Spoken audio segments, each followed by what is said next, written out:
Bien, vamos a finalizar la jornada, no sin antes dar paso al coloquio y a resolver las posibles dudas que hayan podido quedar durante la jornada. Para eso llamo, por favor, de nuevo a Luis Ángel López, de la empresa Mirat, Patricia de Blas, Incan Iberia, José Miguel Villaú, de Pioneer Corteva, y David Castrillo, de UPOGAP. Bien, hemos abordado muchos temas en esta mañana. Yo no sé si alguien tiene alguna duda en concreto que plantear a alguno de los ponentes, o bien si quiere plantear algún tema para que respondan cada uno de ellos. En este momento abrimos micrófono, así que el que quiera plantear cualquier cuestión, pues por favor que levante la mano. Por aquí.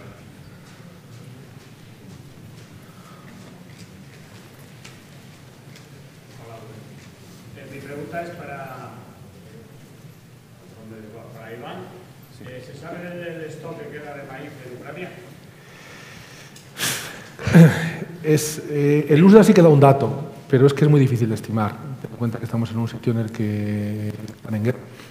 Entonces, por un lado hay almacenes que están en los puertos, que ahí podría ser más o menos sencillo estimarlo, pero lo que hay en almacenes de interior es muy difícil. Desde luego había stock, porque no lo sacaron el año pasado, sembraron menos ya el año pasado, y había stock, que es lo que está saliendo ahora, porque, por lo que os decía, porque obviamente es mejor venderlo barato, teóricamente, que a lo mejor no poderlo vender. Entonces, bueno. Muchas gracias. ¿Alguna cuestión más que quieran preguntar? Bien, bueno, vamos trasladando algún tema para todos. En primer lugar, si nos pueden hacer una visión un poco general o sobre lo que pensáis directamente de los puntos clave que tiene el maíz, el cultivo del maíz, en su competitividad frente a otros cultivos en regadío. ¿Cuáles consideráis que pueden ser los puntos fuertes?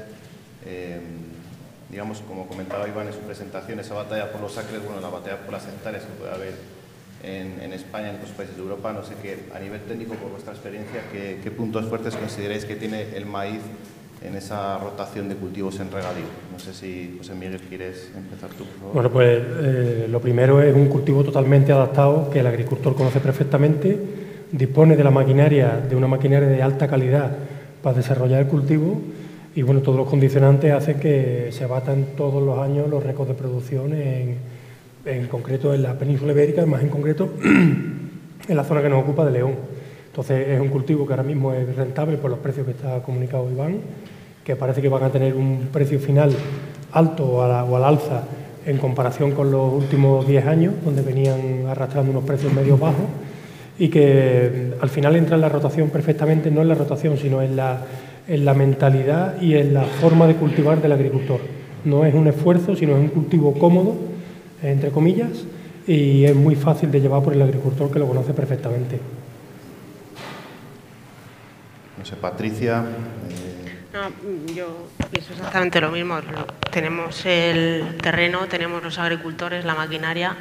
Creo que es el fuerte que tenemos aquí en España y en la provincia. De conocimiento, sobre todo. La experiencia de las agricultores, sí. David, ¿cómo lo ves tú? Nada, comentar prácticamente lo mismo. Que el maíz es un cultivo, vamos, bastante adaptado a la provincia de León. Va a haber algunas problemáticas con el tema de las materias activas, las restricciones que se van a poner este año y el que viene en el cultivo del maíz, pero vamos, yo creo que es un cultivo bastante competitivo y que va a seguir teniendo fuerza en la provincia. Luis Ángel.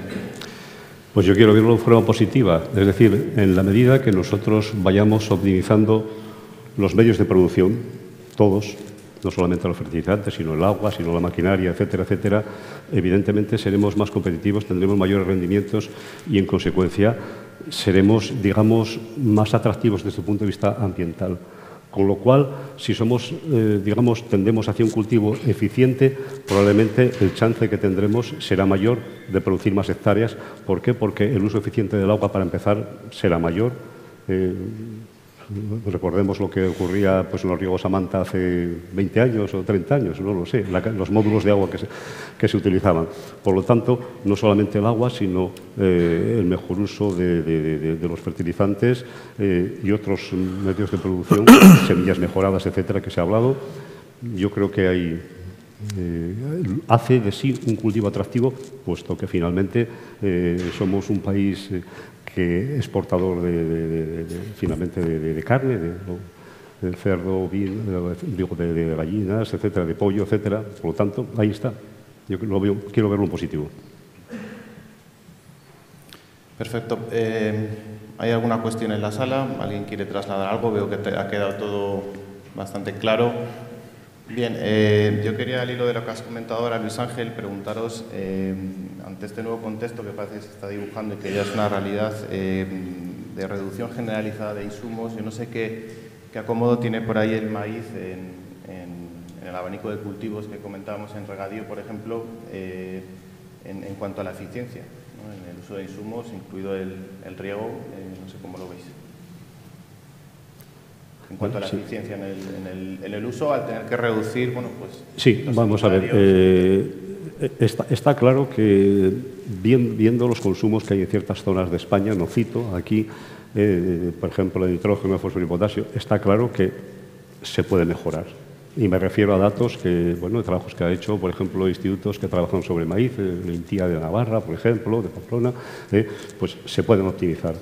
Por lo tanto, queda por delante un trecho que hacer. Y en el uso del agua, sin duda ninguna, también. No es mi campo de trabajo, pero sí lo sigo, evidentemente. Entonces, ahí sí que cabe la posibilidad de esos módulos que había de dotaciones de riego que había por hectárea hace 20 o 30 años. Afortunadamente hemos mejorado mucho y queda mucho por hacer todavía.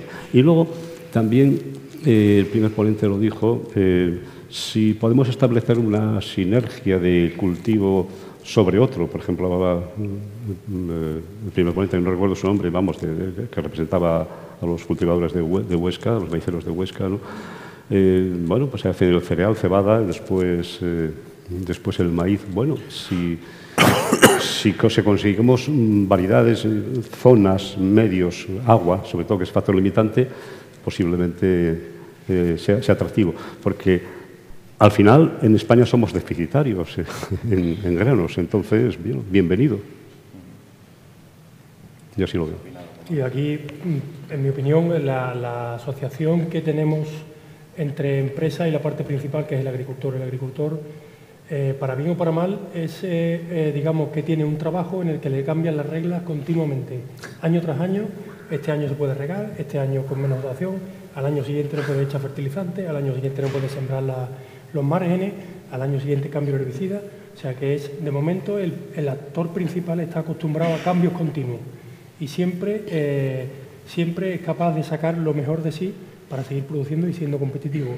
Junto con el agricultor, lógicamente, están todas las casas que aportan los insumos para llevar a cabo el cultivo, que se modifican y se transforman a la vez que el agricultor, para dar respuesta para que todos los cultivos sigan siendo competitivos. En el caso del maíz, tanto la eficiencia en los abonos como la eficiencia de la genética, la eficiencia del agua, todos los insumos que ponemos en común evolucionan a las formas nuevas de cultivo, empezando lógicamente por el primer actor principal, que para mí es el agricultor. Entonces es una cosa que va a ser llevadera. Al final siempre nos acabamos adaptando y siempre empezamos a ser, por una parte, mucho más rentable y por otra parte, y en los últimos años, mucho más eficiente a la hora de producir, produciendo más con menos insumos. ¿Alguna opinión más? También uno de los temas que aborda en especial David, el tema de la digitalización. Yo no sé este cultivo, ¿cómo lo veis por vuestra experiencia en campo de digital? Es decir, ¿qué efecto puede tener la aplicación de estas herramientas digitales en los próximos años en el potencial productivo del cultivo? No sé si es un cultivo especialmente digital. No sé cómo lo veis vosotros. Especialmente digital, en el futuro serán todos, pero creo que en el maíz, que está bastante profesionalizado dentro de la provincia y hay bastantes agricultores ya con maquinaria muy apta para hacer ciertas intervenciones digitales, para poder modernizar este tipo de cultivo, y efectivamente yo creo que en maíz es donde más se están aplicando las tecnologías. Hablando de la siembra variable como vez, fertilización variable, creo que es uno de los cultivos que mayor margen da en la provincia y que incentiva a los agricultores a utilizar estos nuevos métodos y vamos, que creo que sí que es uno de los cultivos más tecnológicos. En nuestro caso, por apostillar un poco, nuestra labor es la venta de genética, pero es tan sumamente importante la relación de lo que ha puesto David con respecto a la imagen satelital, etcétera, etcétera, que incorporamos una herramienta, Granular Link, es una app que tenemos en el teléfono, que con descarga gratuita, en el cual el agricultor con las parcelas de maíz puede hacer un seguimiento por satélite de forma gratuita a sus parcelas. No solamente el seguimiento de índices de vegetación, sino todo lo que ha explicado David más o menos, en una u otra forma, lo podemos obtener con las distintas herramientas que aportamos. Entonces, sí creemos que es un cultivo que es muy vistoso y muy fácil de ver con respecto a las nuevas herramientas digitales y que la maquinaria que viene por detrás va a hacer que todavía se empuje un poco más rápido a la digitalización y a la modernización de este tipo de cultivo. Bien, voy contigo, Iván. Yo no sé si has explicado, yo creo que muy bien todo lo que está influyendo, va a influir en el mercado en los próximos meses. Yo no sé si se puede dar algún tipo de pista o de pauta a seguir para que el agricultor tenga a su alcance preservar de alguna manera la rentabilidad de la cosecha futura. Una campaña como esta y como ha podido ser la anterior en la que la volatilidad ha estado ahí y el riesgo de las operaciones ha sido elevado. Yo no sé si por ahí hay alguna herramienta que hoy en día el agricultor pueda utilizar. Es una cuestión interesante. Hay dos cosas, ¿no? Es decir, la volatilidad va a seguir estando. Es decir, estamos en un mercado en el que los precios son históricamente altos. Yo siempre pongo un ejemplo, es como si vais con el coche, no hay ningún Guardia Civil por aquí, imagino, ¿no? Vais con el coche a 180 por la autovía, cualquier cosa verde o cualquier luz que veis a lo lejos, frenáis. Si vas a 130, pues no te da tanto miedo, ¿no? Cuando estás cerca, pues ya puedes frenar y ya no te ponen la multa. Pues esto es parecido, ¿no? Estamos en unos precios que son muy caros. Se te han dado una paradoja en el mercado, que es que incluso que si vais a los supermercados, a veces hay falta de producto. ¿Cómo puede ser que haya falta de producto? Porque todo el mundo quiere ir muy justito con lo que va comprando. Es lógico, ¿no? Es decir, el supermercado no quiere que se le quede o tener pollo caro o galletas caras si mañana el mercado bajase. A su vez, el que le provee de galletas, pues dice, oye, yo hago las que me piden. El que hace harina para esas galletas dice, oye, yo pues, hago la que me piden y todo es así, ¿no? Y por estos precios. Entonces yo creo que la volatilidad va a seguir estando. Eso quiere decir, cuando un mercado va tan corto o va tan al día, cualquier evento, como pasó el año pasado con lo de la guerra de Ucrania, o cualquier sequía que haya, puede hacer que los precios suban más. Respecto a las herramientas que me preguntabas, bueno, hay un mercado de futuros aquí en París que se utiliza, el mercado de Chicago, o incluso pues, con la gente con la que trabajéis los agricultores habitualmente, pues, podéis preguntar si estarían dispuestos a compraros parte de la cosecha que vais a sembrar.